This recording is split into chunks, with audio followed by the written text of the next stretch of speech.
Regal Elevators and Lifts Consultants Limited, a company that is owned and operated by a Millwall fan, just like every single one of the sponsors that you can see on the screen right now. If you are going to do a bit of business in 2022, then please keep it in the Mill family by checking out all of our sponsors' website links in the description below or on our website www.lionstv.co.uk. This is your preview show looking ahead to Saturday's difficult away trip to face Sheffield United at Bramall Lane. The season started with an absolute bang on Saturday, but we was brought back down to earth with that same bang on Tuesday night as we bowed out of the Carabao Cup against League One Cambridge at the first time of asking. The result isn't really an issue, but it's brought other issues along with it. So let's start out by taking a look at the 11 that Gary Rowett might pick to get the job done.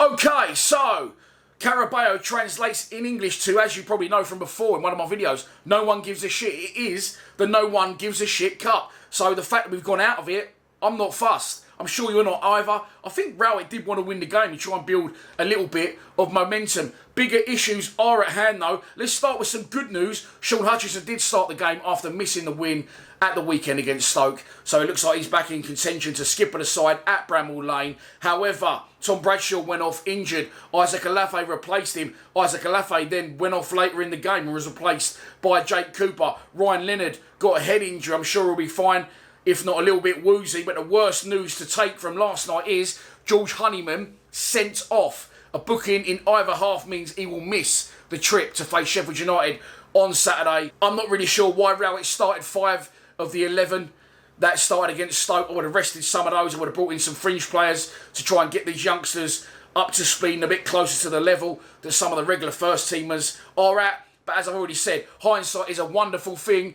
and now we've got to go with what we've got to go with. This is the team that I would choose for Saturday's trip to Bramall Lane. Bart Balkowski in goal, 3 centre-backs. Hutchinson, Cooper, Champagne Charlie Creswell, Danny McNamara right wing back, Murray Wallace left wing back, Billy Mitchell and Jamie Shackleton central midfield with Ryan Leonard in a 10, and then up front Mason Bennett and Benik of Phobe. That is of course if Tom Bradshaw isn't fit. That's the team I'd go with. Maybe Saville in a 10 or Leonard in a 10. Let me know what you'd rather do in the comments below, but that's probably the best we've got to go with, and by no means are we short. It's still a good squad. I have, of course, forgot to mention that Zion Fleming was not even in the squad on Tuesday against Cambridge. He actually got injured against Stoke, and has an injured MCL, whatever the fuck that is. It's some medial ligament, I think, and he'll be out for around 2 to 3 weeks. So Rowett's done the right thing going with strength in depth this season. You can name 7 subs and bring on 5. However, we are light up front, especially if we're going to play 2 central strikers.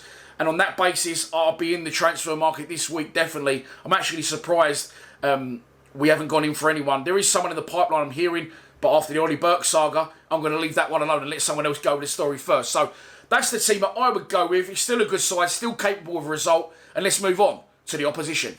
As I've already mentioned, Sheffield United managed by Paul Heckingbottom. They lost out in the playoff semi-finals last year, losing over 2 legs to eventual winners Nottingham Forest, who went off to pastures new and the Premier League. They're a good side of this division, let's make no mistake. They was on a par with us for a while. League One together, they went up as champions, we went up in the playoffs. Championship together, they went one better, of course, under Chris Wilder, who left at the back end of their Premier League reign, and they was taken over by ex-player Paul Heckingbottom. They've been busy in the summer again, as with us and as with Stoke. As you can see, they've gone with some Premier League loanees. So it's not just us that haven't got a lot of cash to splash. They did, however, spend £4 million. His name is Anel Amadodzic. I think he says his name anyway. It's a long old one. It's a fucking shirt printer's nightmare. But they brought in a centre-back. As I said, look, they're going to be a strong side of this division. However, they didn't get off to the best of starts on Monday night when they lost to newly relegated Watford at Vicarage Road. I watched the game. They haven't really got going yet, Sheffield United. However, Watford were very good and looked really strong up top. So it's going to be a difficult division this year. But they'll be looking to get back in the game this Saturday. Their first home game. So they're going to have a full house. We're going to take a good following up there. This is a bit of a happy hunting ground for us. We haven't lost at Bramall Lane in our last 3 visits. 1-1, Steve Morrison equaliser. I'm in that photo somewhere. Jake Cooper, of course, a last-minute equaliser the following season when I did this. Yeah! Yeah! Yeah! And then last season, we beat them on the road again, midweek, 2-1. Again, Juicy Jake doing the damage with that last-minute long-range left-foot rifle, which sent the away fans into raptures. So, this is your pre-match prediction. And here we go. I am going to go for another 1-1 draw. I think it'll be a fantastic result on the road, considering no Honeyman, potentially no Bradshaw. And I'm going to go for Mason Bennett to get our goal.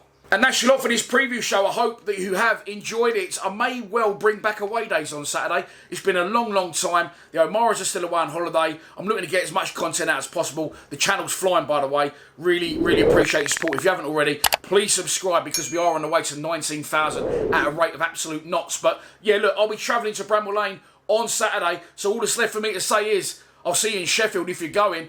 Please subscribe to Lions TV. Come on, you Lions.